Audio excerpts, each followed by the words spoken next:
Salut, alors moi aujourd'hui je me posais une petite question, je me demandais si c'était une bonne idée de vivre un amour passionnel. Ah bah surtout de nos jours où on prône l'indépendance, où les femmes se disent libérées. Est-ce qu'on a encore envie de vivre enchaînés comme ça l'un à l'autre, corps et âme?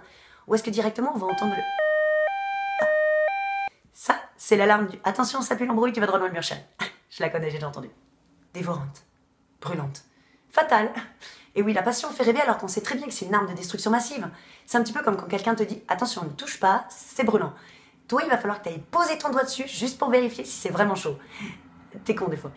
Le paradoxe de la passion, c'est d'aimer d'une telle force et intensité que ça peut pousser tes émotions, te faire des choses mais improbables. Oui, parce que toi, t'étais pas équipé à la base pour ce genre de sentiment, tu vois, t'avais pas l'option passion. Et là, tu vas d'un coup te transformer, balayer tes certitudes, tes croyances, tu vas devenir quelqu'un d'autre, tu es incapable de gérer ces sentiments que tu ne connaissais pas. Elle te bouffe de l'intérieur. La passion, elle est dévorante. Elle prend possession de toi. Putain, c'est l'exorciste, le truc. À la jeunesse de toute bonne passion qui se respecte, on retrouve toujours un bon vieux coup de foudre. Oh, une voix, des regards qui se croisent, un message subliminal qui s'instaure entre deux êtres et deux âmes. Une évidence. Oui, alors sache quand même que je peux t'expliquer scientifiquement le coup de foudre. Et pour ceci, 3 ingrédients. Le premier, les phéromones. Alors sache que tu ne peux rien contre les phéromones. Hein.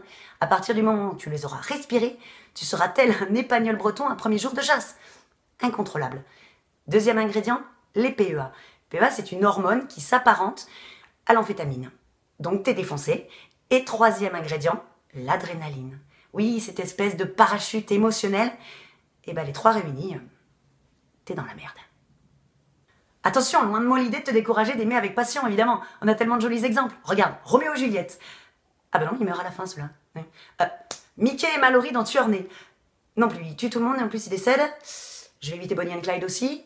Attends, je vais t'en trouver un dans la vie réelle, attends. Marie Trintignant et Bertrand Cantat. Ouais. Voilà. Mais la folie amoureuse, c'est quand même indispensable au début d'une relation, sinon on se fait chier. Je veux dire, ça peut aussi être le socle de ta relation future. Enfin, ça marche seulement si les 2 personnes, elles n'ont pas explosé en plein vol. En matière d'amour passionnel, tu verras vite que ton histoire va arriver à la croisée de 2 chemins. Le premier étant celui de la raison, celui qui va te faire prendre conscience qu'il faut que tu tentes de dompter et de vivre cette passion afin qu'elle se transforme en amour, celui qui épanouit, celui avec lequel tu peux construire quelque chose. Parce qu'en fait, l'autre chemin, il va t'emmener sur celui de l'amour obsessionnel. Tu sais, c'est celui qui peut faire courir quelqu'un, une hache à la main derrière son mec ou sa meuf. Hein. Oui, alors celui-ci, au mieux, une main courante, au pire, tu vas en tôle. Oui, alors méfie-toi et choisis bien ton chemin. Alors oui, l'amour passionnel, ça peut faire peur parce qu'on sait qu'on ne peut contrôler l'incontrôlable. On a l'impression de tomber dans un puits sans fond, on se dit qu'on ne se relèvera jamais d'un tel amour, mais au moins on l'aura vécu. Parce que toute cette méfiance vis-à-vis de la passion, ça ne peut entraîner qu'une chose, une incapacité à aimer. On devient des cotorèbes des sentiments, des anorexiques de l'amour. On se met des freins intérieurs qui nous font rester seuls. Alors c'est quoi le pire?